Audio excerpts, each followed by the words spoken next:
നിങ്ങളുടെ favourite shows ഇനി ഒരിക്കലും മിസ്സാവില്ല. ഇപ്പോൾ C5 കാണും നിങ്ങളുടെ ഫേവറേറ്റ് ഷോസ് തികച്ചും സൗജന്യമായി. അത് അജയന്റേതാണോ എന്ന് ഒരു സംശയം.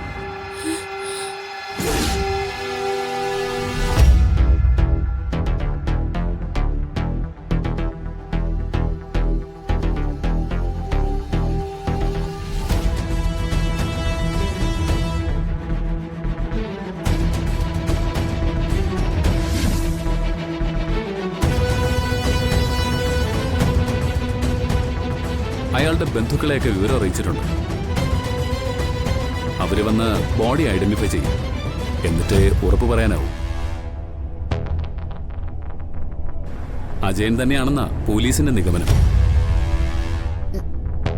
സർ, അതിന് എന്നെ വിളിക്കാൻ പറഞ്ഞ എന്തിനാ? കളക്ടർ മാഡം പറഞ്ഞപ്പോ അർച്ചനയുടെ പരിചയത്തിലുള്ള ഒരു ധനുഷിനെ പറ്റി പറഞ്ഞിരുന്നു. അയാള് ആളെങ്ങനെയാ? അത് പിന്നെ അതൊക്കെ ഞങ്ങൾ അന്വേഷിച്ചോളാം. എനിക്കിപ്പോ അറിയേണ്ടത് മറ്റൊരു കാര്യമാണ്.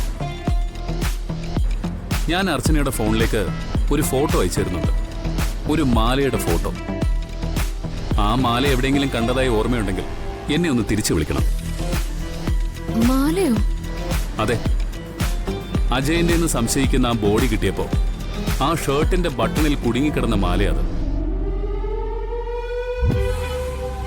ഞങ്ങളുടെ ചില സംശയങ്ങൾ ക്ലിയർ ചെയ്യാനാ ഞാൻ അർച്ചനയുടെ ഫോണിലേക്ക് ആ സ്വർണ്ണമാലയുടെ ഫോട്ടോ ഫോർവേഡ് ചെയ്യുന്നു.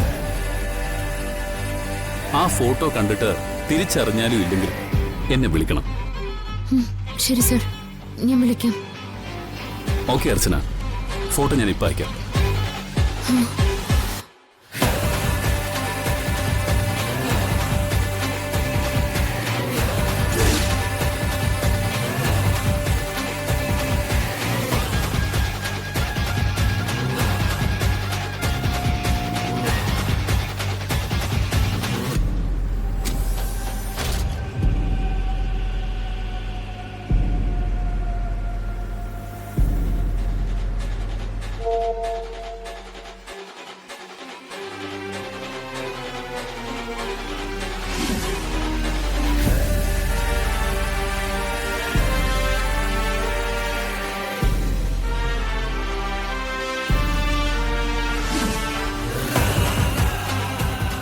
അർച്ചനേട്ടത്തി, ഇതെന്താ ഫോണിൽ നോക്കി ഇങ്ങനെ അന്തം വിട്ട് നിൽക്കുന്ന? എന്താ?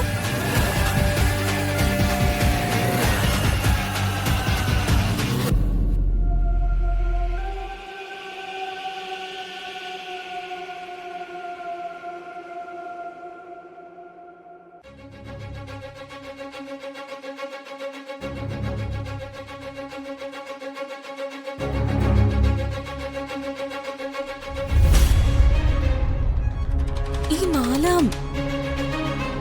നീ കണ്ടിട്ടുണ്ടോ ഇത്? എനിക്കറിയില്ല. ഞാൻ എവിടെയോ കണ്ടിട്ടുണ്ട് ഏട്ടത്തി. ഇത് നീ ഒന്ന് ഓർത്ത് നോക്കിയേ, ആരുടെ ഇത്?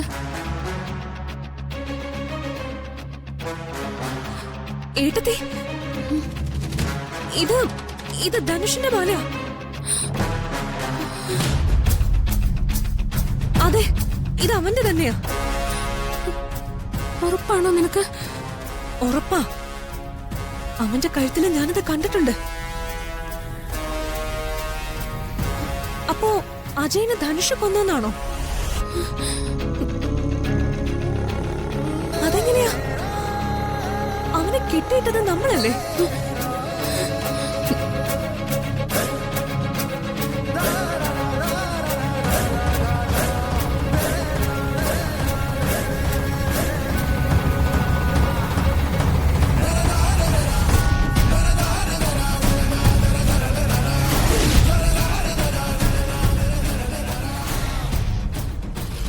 സച്ചേട്ടാ, കാര്യങ്ങൾ ആകെ കുഴപ്പത്തിലായ മട്ട. എന്തുപറ്റി? ഇവിടുത്തെ ACP എന്നെ ഇപ്പൊ വിളിച്ചിരുന്നു. ACP? എന്തിന്? പാറക്കുവാറിയിൽ ഏതോ ബോഡി കിട്ടിയെന്നും അത് അജയന്റേതാണെന്ന് സംശയമുണ്ടെന്നും ശാലിനി പറഞ്ഞിട്ടാ വിളിക്കുന്നതെന്നും പറഞ്ഞു. ആളെ തിരിച്ചറിയാൻ പറ്റാത്ത വിധത്തില് ശരീരം അഴുകിയിട്ടുണ്ടെന്നാ പറഞ്ഞത്. ആളെ ആളെ തിരിച്ചറിയാൻ പറ്റാത്ത സ്ഥിതിക്ക് അത് അജയനാണെന്ന് എന്താ ഉറപ്പ്? അല്ല, അതിന് താനത്ര ടെൻഷൻ ആവേണ്ട കാര്യം എന്താ? ടെൻഷൻ ആവണം സച്ചേട്ടാ. അജയൻ എന്നെ സംശയം തോന്നിക്കുന്ന ഡെഡ് ബോഡിയിൽ നിന്നും ഷർട്ടിൽ കുടുങ്ങിയൊരു മാലയുടെ ഫോട്ടോ അദ്ദേഹം എനിക്ക് അയച്ചു തന്നു. ആ മാല എവിടെയെങ്കിലും കണ്ടതായിട്ട് ഓർക്കുന്നുണ്ടോ എന്ന് ചോദിച്ചു. അജയന്റെ കഴുത്തി കിടക്കുന്ന മാലയൊക്കെ നമ്മളെങ്ങനെ അറിയാന്? അതൊക്കെ അവന്റെ വീട്ടുകാരോടല്ലേ ചോദിക്കേണ്ടത്? മാല അജയന്റേതല്ല സച്ചേട്ടാ, ധനുഷിന്റെയാ.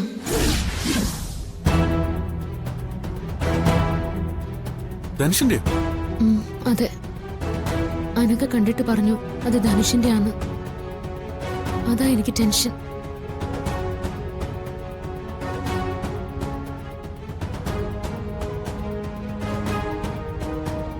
നമ്മുടെ സംശയം ശരിയാവുകയല്ലേ ചെയ്തേ? ധനുഷിന് ഈ കൊലപാതകവുമായി ബന്ധമുണ്ട് എന്ന് നമ്മുടെ സംശയം. അവന്റെ അടുത്തേക്കും ധനുഷിനും ഈ കൊലപാതകത്തിൽ പങ്കുണ്ടെന്നുള്ളത് നമ്മൾ കണ്ടുപിടിച്ച കാര്യമല്ല. അത് പോലീസ് കണ്ടുപിടിച്ചതല്ല. ഇനിയുള്ള ACPയുടെ അന്വേഷണം ആ മാലയെ ചുറ്റിപ്പറ്റിയാവും. ധനുഷിന്റെ മാലയെന്ന് നമുക്ക് ഏകദേശം ഉറപ്പുള്ള സ്ഥിതിക്ക് പാറക്കോറയിൽ അടിഞ്ഞ ബോഡി അജയന്റേതാണെന്നുള്ള കാര്യം ഉറപ്പാണ്. അത് പോലീസ് തിരിച്ചറിഞ്ഞ് മാലയായിട്ട് ബന്ധപ്പെട്ട അന്വേഷണത്തിൽ അവര് തിരക്കി വരുന്നത് ധനുഷിനെ ആയിരിക്കും. ഇത് എന്റെ മാലയല്ലെന്നോ ഇതുപോലത്തെ ധാരാളം മാലകൾ ഉണ്ടെന്നും പറഞ്ഞ് അവര് ചിലപ്പോൾ രക്ഷപ്പെട്ടേക്കും. തെളിവില്ലാത്തതിനാൽ നമ്മുടെ ഊഹങ്ങൾക്ക് ഒരു വിലയും ഉണ്ടാവില്ല. പിന്നീടുണ്ടാവുന്ന അന്വേഷണത്തില് നമ്മൾ അവനെ അവസാനമായിട്ട് കണ്ടതും ഉപദ്രവിച്ചതും ഒക്കെ പോലീസിന് മനസ്സിലാക്കാൻ പാകത്തിന് എന്തെങ്കിലും തെളിവ് ലഭിച്ചാ ഈ കൊലപാതക കുറ്റം നമ്മുടെ തലയിലേക്ക് വരും.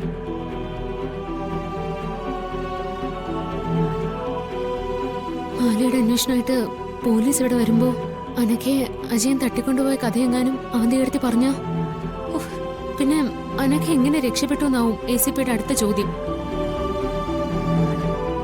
അങ്ങനെ ACP ചോദിച്ചാ നിരപരാധികളായ നമ്മൾ പ്രതികളായി മാറും. ഞാനും സച്ചേട്ടനും സന്ദീപും മീരയിടത്ത് ഉൾപ്പെടെ 4 പ്രതികൾ. എല്ലാത്തിനും സാക്ഷിയായിട്ട് അനഘയും. വല്ലാത്തൊരു കുരുക്കില്ല സച്ചേട്ടാ നമ്മൾ പെട്ടിരിക്കുന്ന. അഴിക്കും തോറും കുരുക്ക് മുറുകി വരുന്ന, നമ്മളെ ശ്വാസം മുട്ടിക്കുന്ന വല്ലാത്തൊരു കുരുക്കില്ല.